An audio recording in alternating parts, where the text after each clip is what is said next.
কলিগ্রামের 450 বছরের প্রাচীন শিব মন্দিরের নতুন রূপ। শ্রাবণের শেষ সোমবারে পুনরুদ্ধারোদ্ঘাটন হতে চলেছে মন্দিরের।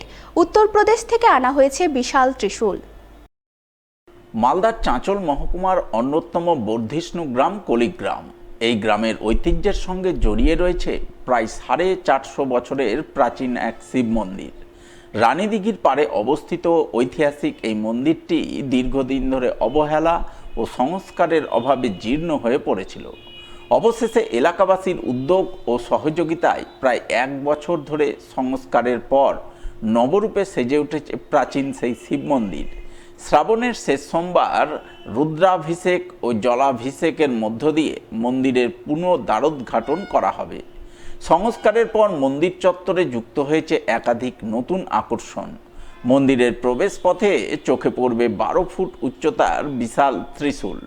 মন্দিরের গর্ভগৃহের বাইরে স্থাপন করা হয়েছে বিশাল আকার নন্দী মহারাজের মূর্তি। পাশাপাশি মন্দিরে স্থাপন করা হয়েছে নতুন শিবলিঙ্গ, যা ঝাড়খণ্ডের দেওঘর থেকে আনা হয়েছে। এলাকাবাসীর দাবি, দীর্ঘদিন ধরে সংস্কারের অভাবে মন্দিরের বিভিন্ন অংশ ক্ষতিগ্রস্ত হয়েছিল। সেই পরিস্থিতিতে সরকারি উদ্যোগের অপেক্ষায় না থেকে স্থানীয় বাসিন্দারাই এগিয়ে আসেন। তাদের সহযোগিতা অর্থ সাহায্যে প্রায় 1 বছর ধরে চলে মন্দির সংস্কারের কাজ। শ্রাবণের শেষ সোমবার বিশেষ পূজা অর্চনার আয়োজন করা হয়েছে। রুদ্রাভিষেক ও জলাভিষেকের মাধ্যমে নতুন করে মন্দিরের ধর্মীয় কার্যক্রমের সূচনা হবে।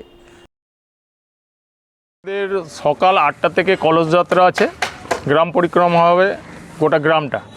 মহিলারা সাদা শাড়ি লাল পাড়ের নিয়ে কলস নিয়ে বেরোবে, তার সঙ্গে আমাদের আরও সব অতিথিরা থাকবে। আর তারপর থেকে আমাদের পুজো পাঠ শুরু হবে, সারাদিন পুজো পাঠ চলবে। যারা বাইরে থেকে আসবে তাদের সব খাওয়া দাওয়া থেকে আরম্ভ করে বিশেষ অতিথিরা আসছে, তারাও এখানে সব দুপুরবেলা খাওয়া দাওয়া করবে। সন্ধ্যাবেলা আমাদের প্রোগ্রাম আছে, নরনারায়ণ সেবা আছে। কীভাবে এই মন্দিরটাকে সংস্কার করবে? এটা আমরা গ্রাম থেকে সবাই হাত বাড়িয়েছে, আমাদের ইয়ং জেনারেশন যারা, তারা প্রচুর পরিমাণে অর্থ দিয়েছে। এইভাবেই আমাদের কাজটা উঠেছে। বলছি, তাহলে তো কালকে বিশাল একটা আয়োজন হচ্ছে। কালকে আমাদের এটা বড় প্রোগ্রাম, এটা আমরা সাকসেসফুল করার চেষ্টা করছি। এখন ঠাকুরের দয়াতে যতটা হবে সেটাই আমরা সম্ভব মনে করব।